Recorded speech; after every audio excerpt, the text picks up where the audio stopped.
Oke, jadi ini adalah ZTE Blade V14 yang di-launching 9 bulan lalu dengan harga 2,2 juta. Karena pada waktu itu pesaingnya gila-gilaan. Banyak yang menawarkan lebih dengan harga di bawah 2 juta. Di bawah harga launch dari ZTE Blade V40. Dan kalau dari awal udah nggak menarik ya ngapain? Tapi sekarang harga dari ZTE Blade V40 ini udah turun di harga 1,5 juta. Harga yang menurut saya masih oke lah kalau untuk dibahas. Karena untuk pesaingnya di kelas harga 1 juta harganya udah naik. Contohnya kayak ITEL S23 dulu awal-awal launching kan 1,3 juta, sekarang jadi 1,5 juta. Terus ada Infinix Hot 30 itu harganya di 1,8 juta. Dan karena sekarang harganya udah turun jadi 1,5 juta, apakah dia masih worth it untuk dibeli? Ayo kita bahas.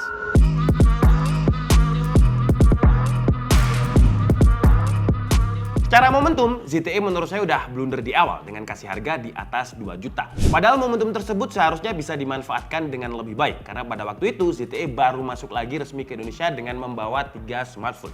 Jadi ada Blade V40, ada Blade A52, dan Blade A72.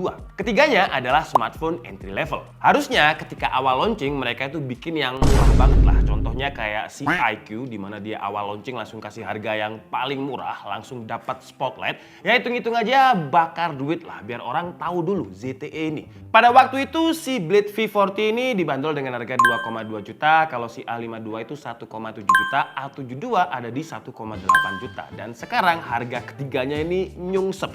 Si Blade V40 ini 1,5 juta, Blade A72 dan juga Blade A52 harganya jadi 1 juta kecil. 1,1 ada yang jual 1 juta 15.000 bahkan. Saingannya di kelas harga 1 juta pada waktu itu ada Realme Narzo series, terus juga ada Infinix Hot 9, ada Redmi 9, ada Samsung M12, tapi semuanya itu di harga 1,5 juta. Sampai akhirnya beberapa bulan yang lalu ITEL S23 launching, terus Infinix Hot 30 launching, dia jadi nyungsep di harga 1,5 juta.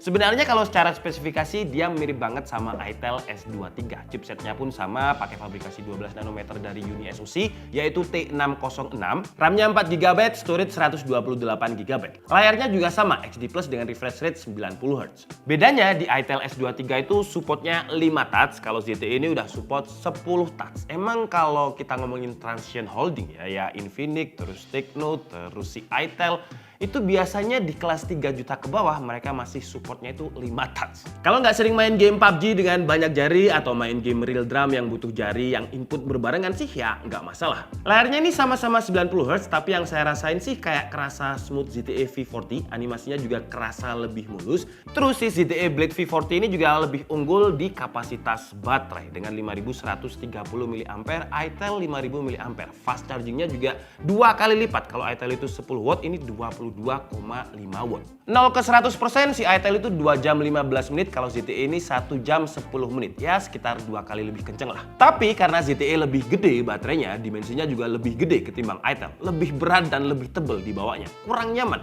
Padahal selisihnya cuma 130 mAh. Kecuali kalau misalkan ZTE ini kapasitas baterainya 6000 mAh kayak Samsung seri M.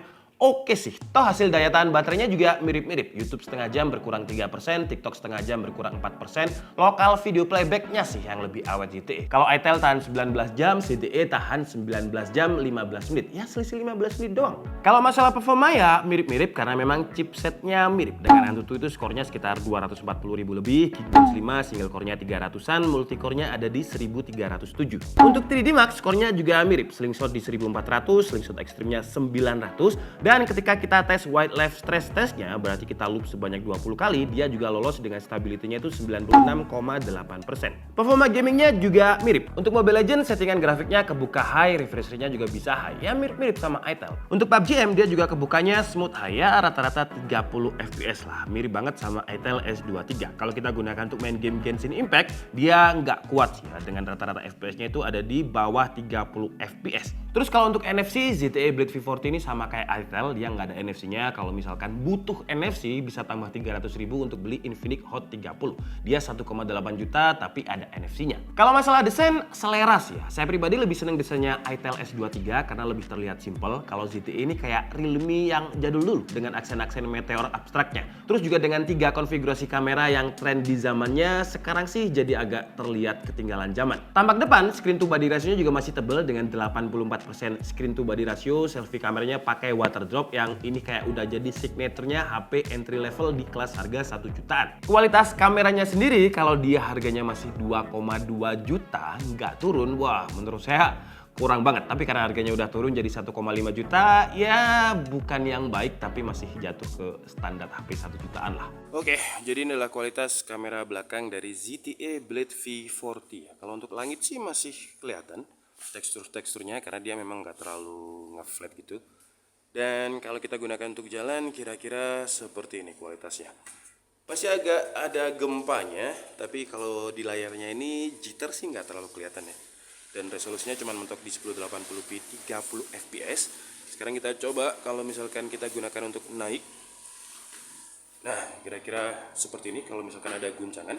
Di mode videonya ini kita bisa zoom sampai 10 kali. Jadi caranya kita tinggal touch di bagian atasnya yang ada tulisan lensanya. Nah, 10 kalinya itu kira-kira kayak gini, guys. Wah, pixelated banget ya. Jadi kayak maksain ngezoom. Terlihat kayak lukisan air itu karena memang dia pixelated. Yang aman sih di sekitar, coba ya, harusnya sih sekitar 5 atau 6 sih aman sih.